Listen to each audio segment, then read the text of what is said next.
xếp na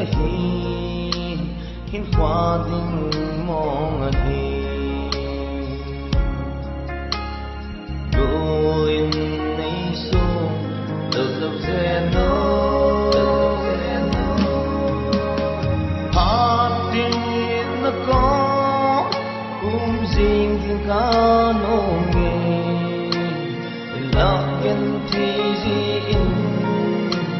lung đeo ca băng gì bôi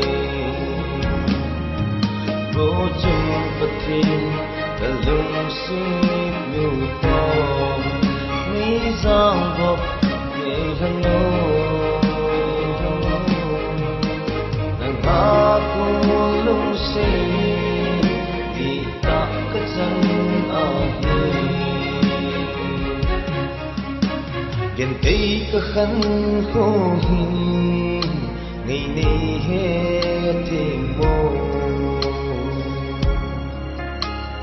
lùng đã tin cao bọc dễ nghe chỉ na thế ta nay lâu hi dòng lên ta hiện dân lung sẽ chúng ta thêm xem vô chung bất thiên cả lung xếp đủ to ní giang vọc để thân nô ngã cô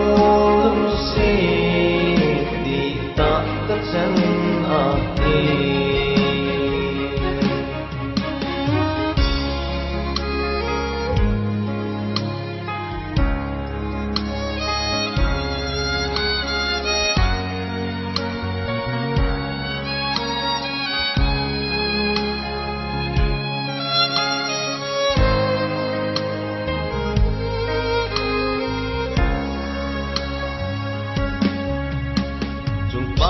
thiên có mà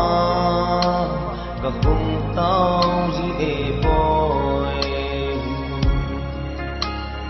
lung tu bi mô dù na đinh mô lệ hoang in